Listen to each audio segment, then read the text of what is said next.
From K2 News, this is breaking news. How long have you lived here? About 30, 35. Yeah, long enough just to get the places paid off. Breaking news now at 5 o'clock. A wildfire emergency in the gorge. Tonight, the Rowena Fire continues to rage out of control, leaving burned out cars and homes in its wake. Now, we knew we were in for a tough fire season this year, but tonight, fire officials say the time to prepare is over. Wildfire season has arrived, and it's only June. Good evening. Thanks for being with us, everybody. I'm Steve Dunn. I'm Deborah Knapp. We're actually watching a few fires tonight. Look at your screen. Two fires are burning across the Columbia River on the Washington side and another fire east of the Dalles. We'll talk about those in a few minutes. We want to begin with the Rowena Fire burning between Mosier and the Dalles. At this hour, the flames have scorched 3,500 acres with no containment in sight. 20 homes have been destroyed. More than 2,100 more are threatened, prompting evacuation orders. Oregon Governor Tina Kotek has invoked the Emergency Conflagration Act, the first of the 2025 season. It allows the Oregon State Fire Marshal to mobilize resources. FEMA has also authorized funds to fight the fire. K2's on your side with team coverage tonight. Meteorologist Dave Selesky standing by with a look at fire conditions in the gorge and what our firefighters are up against. K2's Shelby Slaughter has been talking to evacuees, including one man who lost something money cannot buy. We begin, though, with K2's Christina Giardinelli, who's tracking the damage from the flames so far. She's live off Highway 30 for us tonight. And Christina, that's part of the evacuation zone, right?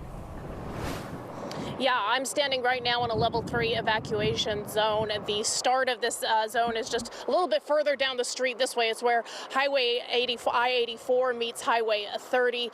Now, officials tell us this is where the fire first started. I want to show you over here on my left, this hillside. You can still see billowing smoke, smoldering ash. I can smell that ash. It is landing on me a little bit here as well. So this is still a very active fire area, as you can see, but officials also telling us these winds, and I'm feeling these strong winds that are very common here in this gorge area. They're moving south. That's where most of the fire activity is taking place right now. But over here on my right, I want to show you, this is what some of the homes look like, the smoldering ash and the rubble that was left in the wake of those flames. Many other homes here along Highway 30 look just like this, and while some lost their homes, others like Jack Garvin will return to 4 walls and a roof when evacuation orders lift. He says his thoughts today, though, are with his neighbors who lost everything. Both of my neighbors on my east and west, their homes are gone. And, those are, people that I care about. What would you say to them right now? I mean, imagine some of them will watch this. It'll rebuild. It just reminds me of so many other communities, in the West, that have gone through this. And, it's, the community comes together. Garvin says he has been on vacation, but he's cutting it short now to come back and help his neighbors start to rebuild. He says a friend living on his property kept a hose running on his home until the power went out and the water pump stopped working. Garvin credits his friend with saving his home.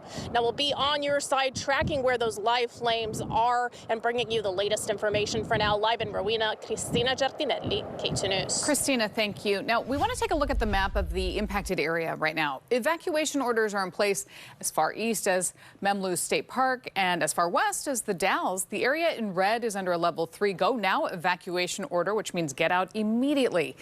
The yellow space is under a level 2 be set evacuation order, meaning be ready to go at a moment's notice. And the green area is under a level 1 be ready order. So that means be ready for potential evacuation. There are 2 evacuation centers open tonight. A Red Cross shelter is operating at the Dalles Middle School. That's on 12th Street in the Dalles. The Wasco County Fairgrounds is also open in Tygh Valley, heading south down Highway 197. This is open for livestock, horses, and people with trailers as well.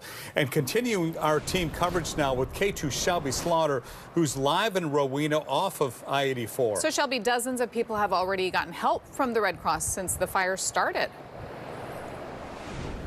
Exactly, and I'm here in one of those neighborhoods. You can see just how devastating this fire's path has been, even debris that's been left behind from its path. We also have some burned cars over here from a property that we're at. I spoke with one man who tells me he's lost everything. Hey Todd, let me call you right back. It's all gone. For just the short time I spent with Donald Armstrong, his phone was ringing off the hook. Hi, sweetie. I had to give him an hour. I'm at the Red Cross to see what they can't do for us. His home burned to the ground with nothing left but the clothes on his back. We drove down the road and there was another little fire by the train tracks, another little fire by the train tracks, another little fire by the train tracks. There was 5 of them. Armstrong tells me that's all it took for the wind to take that fire up to his house before he even had a chance to save anything from it. Bad. So I figured I'd go back to the house and get the stuff out of the house after I dropped her off at the doctor's. Well, we didn't make it back to the house. Thankfully, Armstrong's dog and fiance were with him. He tells me that's enough. For some reason, I took the little dog too this time. And so everybody and everything's safe. But still, he says there's one thing he'll mourn for some time. A boat he helped rebuild and holds many memories of fishing trips with friends and family. My pride and joy. Yep, gone. Built it. Yep. Just like that. It was fast. I mean, fast. It all happened within. It's just so devastating. And I do want to make a note here about the wind. It is just whipping past. My photographer, Felicia, and I even went to go put on sunglasses because there's so much debris flying at our faces. And that's why it's been so hard for these firefighters to fight this fire. We did try to go up to another neighborhood, and officials tell me that they're only letting people through in emergencies to get things like medication. Reporting live in Rowena, I'm Shelby Slaughter, K2 News. So, Shelby, before you go, has the Red Cross given you any numbers on how many people are looking for help? Yeah, we were there a little bit ago, and there were about 5 or so people there around noon, but I'm told that's pretty common because a lot of people will go spend the day with their family. But overnight, I'm told about 45 people spent the night, and that includes pets like cats, dogs, and even a turtle. Shelby Slaughter, thank you. Well, a lot of people who have evacuated are understandably on edge tonight, worried about their homes and whether they're still standing. Now, the Wasco County Sheriff's Office is asking everyone to respect those evacuation zones. In fact, in a post on Facebook, they say they've gotten reports people are stopping on I-84 and other unsafe areas to walk into level 3 go now evacuation zones. They say for the safety of the public and first responders, stay out of evacuation zones, and quote, it is extremely dangerous and may impact resources working to save property in that area. That includes rock slides and falling trees. We want to turn now to meteorologist Dave Selesky, who is tracking the conditions right now. Dave? It's all about the winds. You saw the live shots from Shelby. You saw the live shot, of course, from Christina. Wind is still blowing in the gorge, just as strong, maybe a little stronger than it was just 24 hours ago. We'll show you the current conditions out there right now. At a live camera, of course, up on top of Stacker Butte, there's that smoke plume. Let's bring in the current conditions there. So it's 78 degrees right now. They're seeing sustained wind speeds now at 26 miles an hour, with gusts at the top of the hour to 37 miles an hour in and around the Dalles area. So again, until these winds let up, firefighters are going to have their hands full getting a grip on this fire. And again, now the winds will taper off later on tonight, as they did this morning. They'll drop off late tonight, likely around 11 o'clock, maybe midnight, dropping down into the single digits. But then again, tomorrow on Friday, with some afternoon heating, you're going to see those winds begin to pick right back up into the afternoon, with seeing peak wind gusts upwards of close to 30 miles an hour again tomorrow on Friday, then tapering off again going into early on Saturday morning. Now, the smoke from that wildfire again being pushed all the way up the gorge, off into the Columbia Basin, getting as far east as up into the Pendleton area. That's going to continue. But surprisingly, air quality in the Dalles is still reported as good at this hour, partly because that wind is moving all that smoke downstream. So fire danger remains high in that area because of the strong gusty gorge winds. Peak gusts between 30 to 40 miles an hour today. Warm temperatures, low humidity, not good for fire conditions, and I don't see any major change taking place over the next 36 to 48 hours. Well, we'll forecast locally in about 10 minutes. Back over to you guys. We'll see you in 10, Dave. Thanks. Now, turning now to Two wildfires burning across the Columbia River on the Washington side of the gorge near Carson.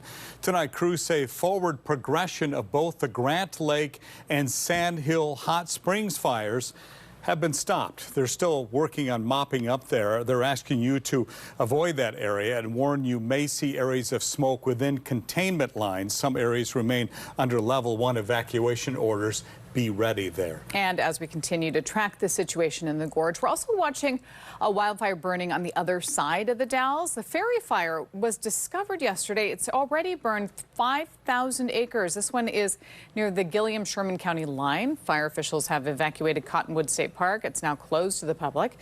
No word on what caused the fire, but we will keep tracking this for you. And stay with Katu News for continuing coverage as we track the Rowena Fire, evacuations, and other need-to-know information. When we're not on the air, you can always find the latest updates on our website, katu.com. When it's safe to do so, be sure to send us photos and videos of what's happening in your area via the Chime In tab.